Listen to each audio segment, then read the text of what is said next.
ইসলামী ছাত্র শিবির শুধুমাত্র একটি ছাত্র সংগঠন, একটি ছাত্র রাজনীতির নাম নয়, বরং ইসলামী ছাত্র শিবির একটি স্বতন্ত্র শিক্ষা প্রতিষ্ঠান। একটি শিক্ষা প্রতিষ্ঠানে ক্লাস থাকে, এখানেও ক্লাস রয়েছে। এখানে প্রথমে সমর্থক হইতে হয়, কর্মী হইতে হয়, সাথী হইতে হয়, সদস্য হইতে হয়। এরপরে তাকে উচ্চতর সিলেবাস, সদস্য হওয়ার পরে থেমে যায় না, বরং তাকে একটা রাস্তা দেখিয়ে দেওয়া হয়। সেই রাস্তা হচ্ছে জ্ঞানের চূড়ান্ত শীর্ষ জায়গায় নিজেকে নিয়ে যাওয়ার জন্য আপ্রাণ প্রচেষ্টা চালিয়ে যাওয়া। সেই রাস্তা মানে হচ্ছে সিরাতুল মুস্তাকিমের পথে নিজের জ্ঞান আমলকে সমৃদ্ধ থেকে সমৃদ্ধ এবং এটার একটা উচ্চতর মানে নিজেকে পৌঁছে নেয়া। এটার নাম হলো ইসলামী ছাত্র শিবিরের ক্লাস। এখন আসেন, ইসলামী ছাত্র শিবিরের সিলেবাস আছে? আছে, আছে। এই সিলেবাসে কি আছে? এই সিলেবাসে একজন ছাত্রকে তার এই দুনিয়ার শ্রেষ্ঠত্ব অর্জন করার জন্য, রব্বানা আতিনা ফিদ দুনিয়া হাসানা, এই দুনিয়ার কল্যাণ অর্জনের জন্য যা কিছু প্রয়োজন, যা কিছু জানা প্রয়োজন, তার ইতিহাস জানা প্রয়োজন, ইতিহাস আছে। তার ভূগোল জানা প্রয়োজন, ভূগোল আছে। তার অর্থনীতি জানা প্রয়োজন, অর্থনীতি আছে।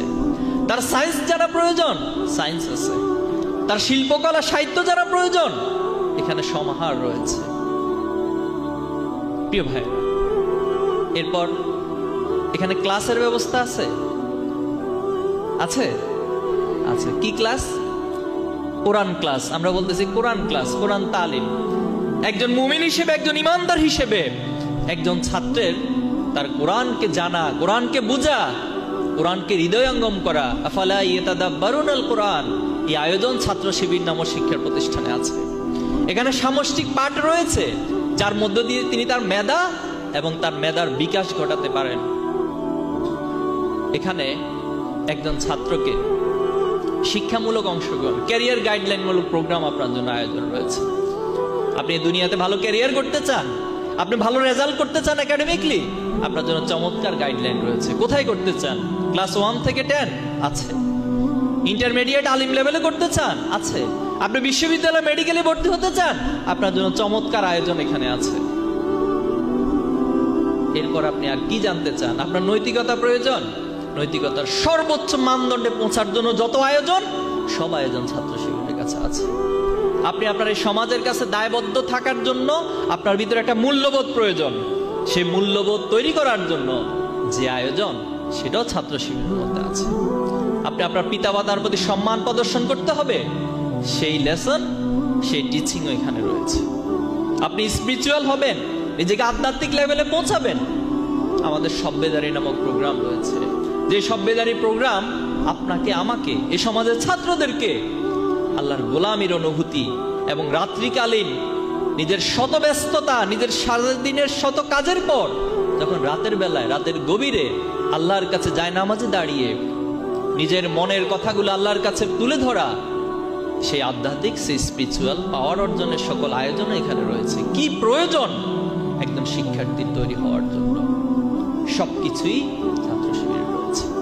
আপনি কো-কারিকুলার অ্যাক্টিভিটিস হিসেবে নিজেকে তৈরি করতে চান, আপনার জন্য ডিবেটের ব্যবস্থা রয়েছে। আপনি সাহিত্য চর্চা করতে চান, আপনার জন্য সাহিত্য আড্ডার ব্যবস্থা রয়েছে। কি করতে চান আপনি? এত চমৎকার একটা শিক্ষার প্রতিষ্ঠান, এত বড় একটা নিয়ামত বাংলাদেশের এই জমিনে আল্লাহ তাআলা কিছু ভাইয়ের মাথা থেকে, কিছু ভাইয়ের চিন্তা থেকে আজকে আমরা নিয়ামত ভোগ করছি। কিন্তু দুর্ভাগ্য হলো সত্য, গত 15টি বছর বা তার আগেও অসংখ্যভাবে, বিভিন্নভাবে, বিভিন্ন ট্যাগিং এর মাধ্যমে, বিভিন্ন অপবাদের মাধ্যমে ছাত্র শিবিরকে মোকাবেলা করা হয়েছে। কিন্তু সেই মোকাবেলার ফলাফল কি দাঁড়িয়েলো? সেই মোকাবেলা যারা করেছে আজকে কি তারা পরাজিত হয়েছে, নাকি ছাত্র শিবির পরাজিত হয়েছে? কারা পরাজিত হয়েছে? তারা পরাজিত হয়েছে। তারা পরাজিত হয়ে পালিয়ে গেছে। আমরা তাদেরকে পালাই যেতে বলি নাই, অথবা আমাদের কোনো দাবির মধ্যে পালাই যাওয়ার কথাটা ছিল না। আমাদের দাবি ছিল, আপনারা আপনাদের ভুল স্বীকার করেন, আপনারা আপনাদের অন্যায় থেকে ফিরে আসেন, আপনারা ভালো মানুষ হিসেবে নিজেদেরকে সমাজে উপস্থাপন করেন, আর সর্বশেষ গিয়ে বলা হয়েছে আপনি পদত্যাগ করেন। কিন্তু আপনি পালাই চলে গেছেন কেন?